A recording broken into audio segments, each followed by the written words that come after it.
Hello, ABS ক্রিয়েশনের পক্ষ থেকে সবাইকে নমস্কার। সবাই কেমন আছেন? তো যাচ্ছি হচ্ছে আমার বাবা আমার বাবাদের ৩ ভাইয়ের একটা বোন, আদরের বোন আমার পিসিমার বাসায়। তো আগে হচ্ছে যে পিসিমার বাসায় অনেক যাওয়া হতো বিয়ের আগে। এখন হয়তো বা সময় স্বল্পতার জন্য যাওয়া হয় না। পিসিমার বাসায় আমরা এমন সময় কাটিয়েছি কি বলবো, খুবই আনন্দের অনেক মুহূর্ত ছিল।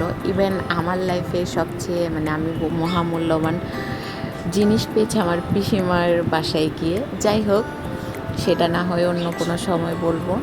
এখন হচ্ছে যে পিসাতো বোনরাও থাকে না, সবাই হচ্ছে যে যে যার জায়গায় থাকে। আর আমার পিসাতো বোন বড়টাও হচ্ছে যে পিসির বড় মেয়ে হচ্ছে বাইরে চলে গেছে।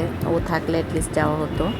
আগে আমরা ভাই বোন সবাই মিলে কত গল্প আড্ডা করতাম আমাদের পিসিমাদের বাসায়। এখন হয়তো যাওয়া হয় না। তো বাবা মারা ছিল, এই জন্য ওনাদের সাথে আমিও গিয়েছি, একদিন থেকেছি। আর আমার পিসিমা একা হাতে অনেক কিছু রান্না করেছে। আর আমার ছেলে আমার পিসিমার পাগল।